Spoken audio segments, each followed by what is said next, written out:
I'm Mike Sullivan. Okay, this may be you. You feel really good with your short irons. Hitting a full pitching wedge, a 9, an 8, a 7, feel pretty good there. Long irons, maybe not so great, but no one hits their long irons well. But what you really would love to do is just be able to hit your driver. And you feel like if you can't get off the tee, then you can't really do anything out there. Well, if you're that person who just wants to figure out your driver, this video is for you.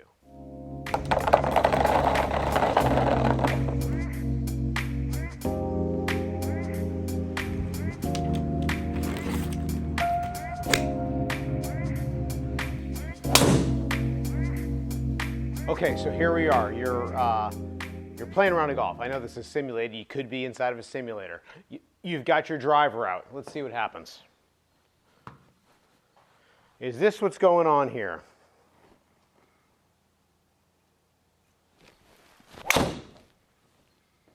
That ball going up, off, to the right, into the, oh, it's not too much into the high stuff, but into the high stuff, short right for a right-handed golfer. Not a lot of fun. So what'll happen will be, this is what people feel like is just taking a lot of the enjoyment out of the game that they could be having, and they want to quit slicing the driver. Okay, so let's take a look at what's happening. So on our screen up here, I've taken away almost all of the ball flight parameters, all the parameters between the club and the ball.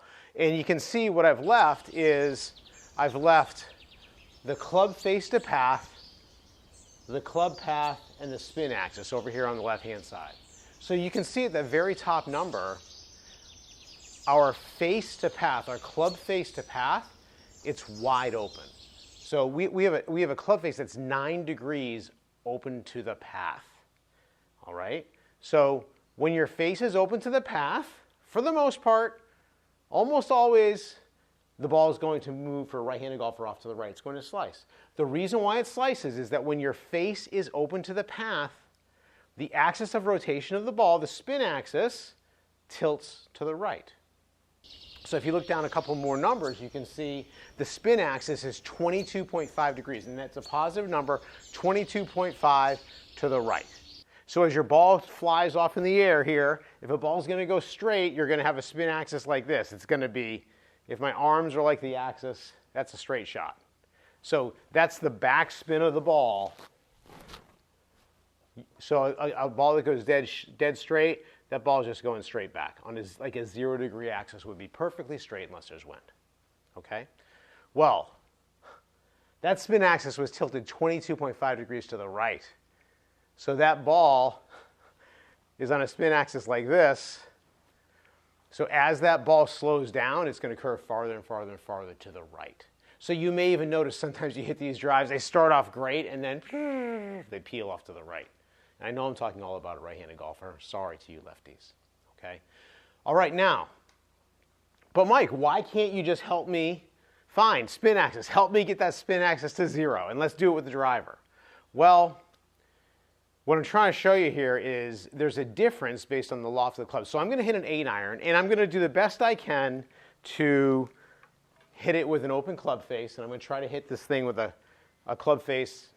It's tall order to say I'm going to be exactly 9 degrees open to the path, but let's see what happens here. Let's see if I can hit this with an open face. Let's watch what happens.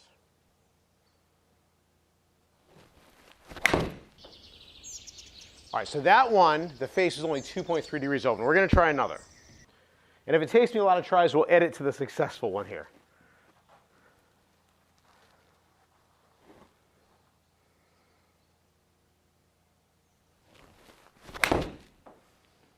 Okay, so this shot, the face was open 12.7 degrees to the path. Okay? And you can see, look at the spin axis up here. The spin axis was only 14.9 degrees of tilt.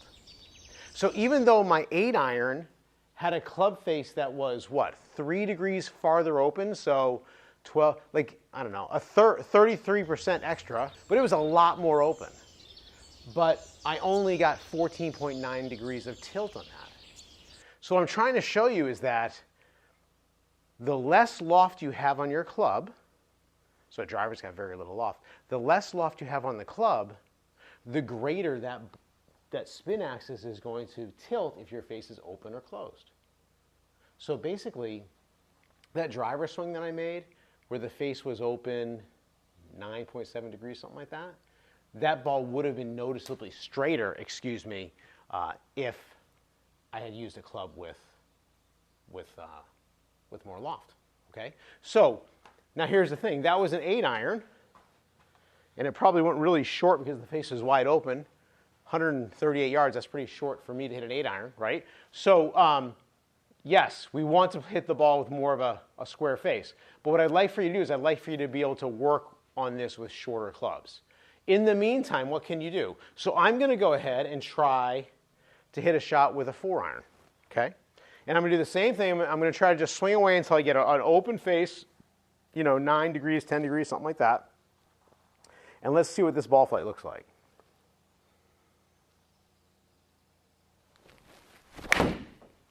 Okay, so that face is 7 degrees open. More in play. So my spin axis was still really open. And by the way, it's actually easier to square up a shorter club. So my spin axis was wide open or my club face was wide open to the path, but my spin axis was proportionally less, as we can say. All right, so what I'm really just trying to show you here is, number one, given a certain golf swing, your driver is going to slice or hook more than anything else. So what we want to do is we want to get good at squaring up the club face. So what can we do with that? Well, what I would say is, number one, practice it with a shorter club. So I'm going to get my 8-iron out here. So I'm going to get my 8-iron, and we did a video about this last week about club face control. One thing I'm going to do is I'm going to check my grip. I'm going to make sure that when I grip the club, I can see, say, 2.5 knuckles on my lead hand and my left hand, and my right hand's going to go on so that the palm of my hand, it matches up with where the club face is going. Okay? And now what I'm going to do is I'm going to swing this club, and I'm going to try to really, really close the face. So when I feel like I'm hitting it with a square face, it's wide open. So I'm going to try to hit some and really hook this ball. Really, really hook the heck out of it.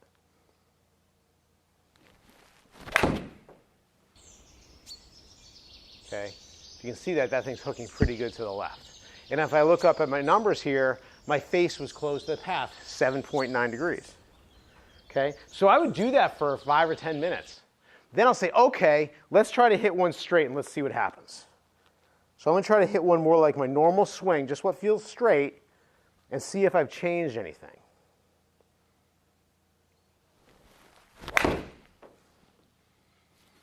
Okay? Now, it's a little unrealistic. I didn't come in as a slicer necessarily, but that one I hit with a face that was almost square. It was 0.3 degrees close, so basically dead square. So, number one, I just want to kind of hammer home, it's really, really difficult to change what you do in a real positive way when you're practicing with your driver. I have not seen a lot of people just pull out their driver and only work with that, especially newer golfers who still have skill development going on. And then number two, make sure your fundamentals are good. Make sure that your grip is good, for example, your alignment is good. But then practice with a shorter club. And if you tend to hit a ball with an open face, just figure out, try to hit it 10 miles left. Try to get that club face, just as you're swinging that club, try to get that toe passing that heel and just try to hit it 10 miles left and see what happens. You may find you try to hit it 10 miles left and it only goes, 1 or 2 degrees left or a couple of yards left. By the way, if you don't have access to one of these launch monitors, you can go by the ball flight. Now, if you're going to do this with a highly lofted club like a pitching wedge or a sand wedge or a gap wedge, you're not going to see much ball movement. So I'd recommend, if you're really trying to figure out your club face, probably like a 7-iron or an 8-iron is a good club to do it because it's fairly easy to hit those clubs. You can get some good positive feedback when you do things right, but there is a low enough amount of loft in that club so that you will see some curvature standing back on the practice tee. Okay, so unfortunately, you can't just pull that driver out and pound it to figure it out. You really want to work on your swing overall, and it's easier to fix your swing with the short clubs. I hope that helps.